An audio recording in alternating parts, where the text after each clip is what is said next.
우리가 사는 이 현대 사회가 무엇으로 돌아갈까요? 네, 바로 전기입니다.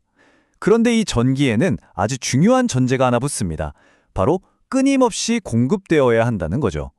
지금부터 이 에너지 딜레마의 핵심을 한번 파고들어 보겠습니다. 밤낮 없이 돌아가는 공장, 환하게 빛나는 도시의 불빛, 국가의 모든 핵심 인프라까지. 이 모든 게 제대로 돌아가려면 전기가 꾸준히 공급되어야 합니다. 바로 이 24시간 내내 365일 계속되는 수요를 감당하는 것. 이게 모든 국가 에너지 시스템의 가장 큰 숙제입니다. 자, 이 개념을 전문 용어로는 기저부하라고 부릅니다. 말 그대로 에너지 수요의 가장 기본, 그러니까 바닥을 탄탄하게 깔아주는 전력이라는 뜻이에요. 날씨가 어떻든 밤이든 낮이든 어떤 상황이 닥쳐도 반드시 유지되어야 하는 최소한의 전력. 이게 바로 기저부하 전력입니다. 물론이죠. 재생에너지 정말 중요합니다.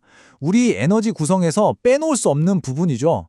하지만 이 기저부하를 혼자서 다 책임지기에는 아직은 좀 현실적인 한계가 있습니다. 아시다시피 해가 뜨고 바람이 불 때만 전기를 만들 수 있으니까요. 이 변동성 문제가 가장 큰 과제입니다. 이 그래프 한번 보세요. 더 커브라고 불리는데요. 왜 그런 이름이 붙었는지 딱 보이죠? 낮에는 태양광 발전이 아주 활발해서 전력망에 부담이 쑥 내려갑니다. 그런데 해가 딱 지는 순간 모든 전력 수요가 다시 기존 발전소로 확 몰리면서 수요 곡선이 마치 오리목처럼 가파르게 치솟는 거예요. 이 급격한 변화를 안정적으로 관리하는 게 보통 일이 아닙니다. 그래서 이 기저부하 문제를 풀기 위해 현실적으로 우리가 쓸 수 있는 가장 확실한 카드 중 하나로 다시 이야기가 나오는 게 바로 원자력입니다. 물론 원자력이 모든 문제의 정답, 만병통치약은 아니죠. 하지만 현재 우리가 가진 기술 중에서 대규모 전력을 24시간 내내 흔들림 없이 공급할 수 있는 가장 강력한 도구 중 하나라는 점은 분명합니다. 근데 여기서 중요한 게 있어요. 우리가 원자력 하면 다 똑같은 거대한 발전소만 생각하는데 사실 그렇지가 않거든요. 국가 전체를 책임지는 아주 큰 것부터 정말 작은 초소형 원자로까지 기술은 이미 다양한 크기로 발전하고 있습니다. 우리가 흔히 떠올리는 이런 대형 원전, 이건 국가 전력망 전체의 기저부하를 책임지는, 말하자면 거대한 심장 같은 역할을 합니다. 수십 년 동안 막대한 양의 전기를 안정적으로 만들어내죠. 자, 그리고 그 다음 세대가 바로 이 소형 모듈 원자로, 우리가 SMR이라고 부르는 겁니다. 이 SMR은 대형 원전보다 훨씬 작고 유연해요. 그래서 특정 산업단지나 군사기지 아니면 중소도시에 딱 맞는 맞춤형 전력을 공급하는 이른바 분산형 전원으로 주목받고 있습니다. 여기서 한 발 더 나아가면 마이크로 원자라는 게 있습니다. 이건 이름 그대로 크기를 정말 극단적으로 줄인 거예요.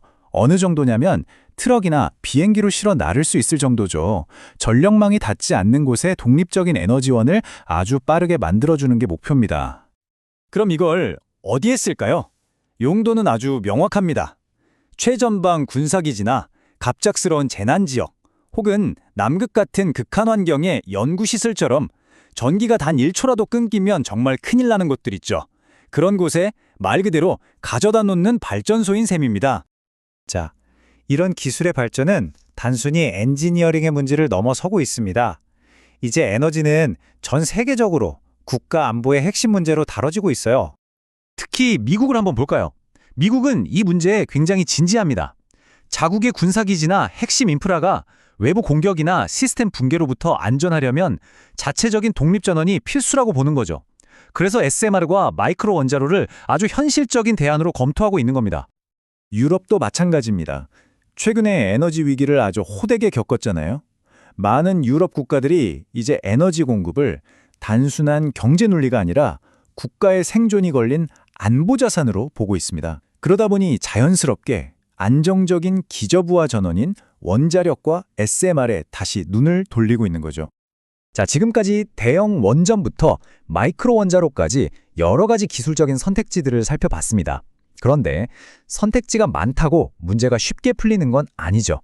어쩌면 진짜 문제는 기술이 아닐지도 모릅니다. 이렇게나 다양한 길이 우리 눈앞에 있는데 과연 우리는 어떤 길로 가야 할까요? 이쯤에서 분명히 해둘 게 있습니다. 오늘 이 이야기는 어떤 기술이 정답이라고 주장하려는 게 아닙니다. 진짜 우리가 마주한 문제는 기술 그 자체가 아닐 수 있다는 겁니다. 바로 그 기술을 선택하는 과정, 즉 우리의 의사결정 구조 그 자체에 문제가 있을 수 있다는 거죠. 이걸 결론 선행 구조라고 부를 수 있을 것 같아요. 이게 뭐냐면 데이터를 보고 차근차근 분석해서 결론을 내는 게 아니고요. 반대로 결론을 먼저 딱 정해놔요. 그리고 그 결론을 뒷받침하는 데이터만 골라서 쓰는 방식이죠. 굉장히 위험할 수 있는 접근법입니다. 만약 특정 시각이 전체 검토 과정을 장악하고 그에 반하는 데이터는 무시되거나 제대로 설명조차 되지 않는다면 어떻게 될까요? 우리 사회는 결코 전체 그림을 온전히 볼 수 없게 됩니다. 정보가 편향된 채로 중요한 결정에 내려질 수 있다는 뜻이죠. 이제 마지막으로 드릴 말씀입니다.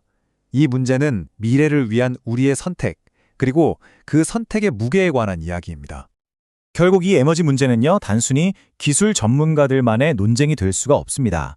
이건 우리 사회 전체가 먼 미래를 내다보면서 어떻게 합리적인 결정을 내릴 것인가 하는 그런 거버넌스와 공론장의 문제인 거죠. 여기서 우리가 꼭 기억해야 할 말이 있습니다.